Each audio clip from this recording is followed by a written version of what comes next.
लाडक्या बहिणींनो जय शिवराय। तर लाडकी बहिणी योजनेत मोठा बदल झाला आहे। काही महिलांना आता 1500 रुपये मिळणार नाहीत।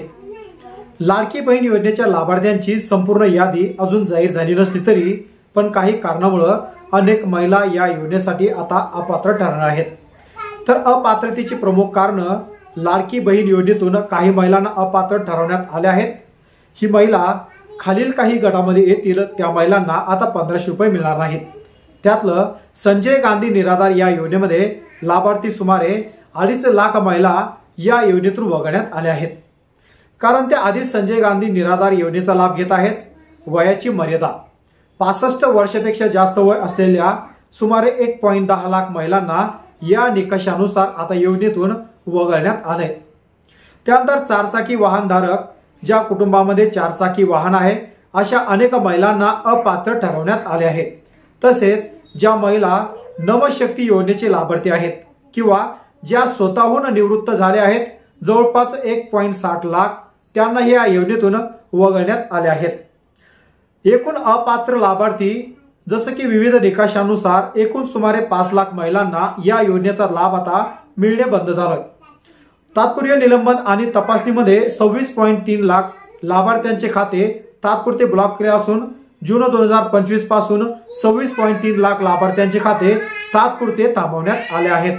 ज्यांच्या अपात्रतेबद्दल काही शंका असल्याने जिल्हा स्तरावरील अधिकाऱ्यांना या खात्यांची पडताळणी करण्याचे आदेश दिले आहेत। पडताळणीनंतर जे खरे लाभार्थी असतील त्यांना पुन्हा लाभ मिळण्यास सुरुवात होईल। त्याचबरोबर गैरवापर आणि वसुली 14,298 पुरुषांनी चुकीच्या पद्धतीने या योजनेचा लाभ घेतल्याचे समोर आले।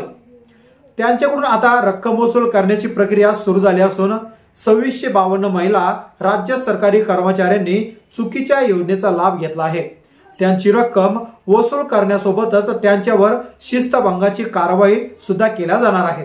तसेच 1183 जिल्हा परिषद कर्मचाऱ्यांनी या योजनेचा गैरवापर केल्यामुळे आढळून आल्यामुळे त्यांच्यावरही कठोर कार्यवाही याची प्रक्रिया सुरू झाली। माता या योजनेसाठी अपात्र ठरवणारे निकष काय आहेत? जर तुम्ही या योजनेसाठी अर्ज केला असेल आणि कोणतीही अट पूर्ण करत नसाल तर तुमचा अर्ज हा अपात्र असणार आहे।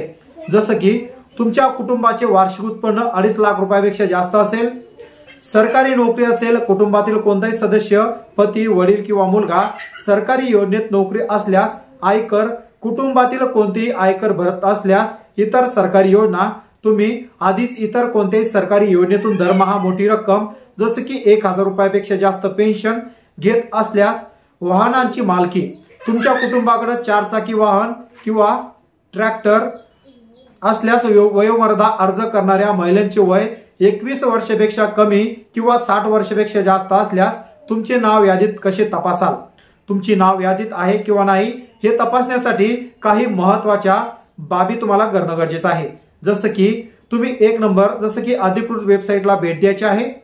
लाडकी बहीण योजनेच्या लाडकी बहीण योजना अधिकृत पोर्टलवर cm-ladkibahina.mp किंवा .mh.gov.in वर जायचं आहे आणि अर्ज आणि पेमेंट स्थिती तपासायचं आहे। या पर्यायावर तुम्ही क्लिक केल्यानंतर तुम्हाला संपूर्ण माहिती मिळेल।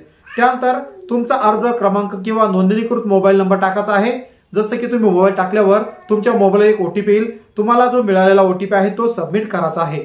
या प्रक्रियेनंतर तुम्हाला तुमच्या अर्जाची स्थिती आणि तुम्हाला पैसे मिळाले आहेत की नाही याची संपूर्ण डिटेल्स त्यामध्ये तुम्हाला येऊन जाईल। त्यानंतर कोणतेही अफवावर विश्वास ठेवू नका आणि फक्त सरकारी वेबसाईट उपलब्ध माहितीवर तुम्ही अवलंबून राहू शकता किंवा 3 प्रकारे तुम्ही तुमचा अर्ज पुन्हा चेक करू शकता। जसे की तुमच्या गावात आशा वर्कर असेल, अंगणवाडी सेविका असेल, त्यांच्या लॉग इन मध्ये सुद्धा तुम्ही चेक करू शकता। 2 नंबर नारी शक्ती दूत या ऍप्लिकेशनवर चेक करू शकता आणि 3रा ऑप्शन महिला व बाल कल्याण विकास ऑफिस यामध्ये जाऊन सुद्धा तुमच्या अर्जाची सद्यस्थिती तुम्ही चेक करू शकता। जर तुमचा अर्ज हा बरोबर असेल, तुमचे डॉक्युमेंट व्यवस्थित असेल, तुम्हाला 13वा हप्ता मिळाला नसेल तर आता 14वा आणि 13वा हप्ता तुम्हाला एकत्रित मिळेल, परंतु तुम्हाला ही संपूर्ण कागदपत्र पुन्हा रिसबमिट करावी लागणार आहेत। तुम्ही रिसबमिट केल्यानंतर तुम्हाला 13वा आणि 14वा हप्ता हा मित्रांनो नियमित मिळेल। तर अशा प्रकारे तुमचे नाव या यादीत आहे का? तुमचं नाव यादीत नसेल, तुम्हाला 13वा हप्ता मिळाला नसेल तर अशा प्रकारे तुम्ही चेक करू शकता किंवा वरती आय बटन मध्ये मी लिंक ठेवली आहे। याची संपूर्ण जात पडताळणी कशी करायची त्यामध्ये तुम्ही घर बसल्या मोबाईलवर सुद्धा चेक करू शकता। आशा करतो व्हिडिओ तुम्हाला आवडला असेल। व्हिडिओ कसा वाटला नक्कीच कमेंटमध्ये कमेंट करून कळवायचा आहे।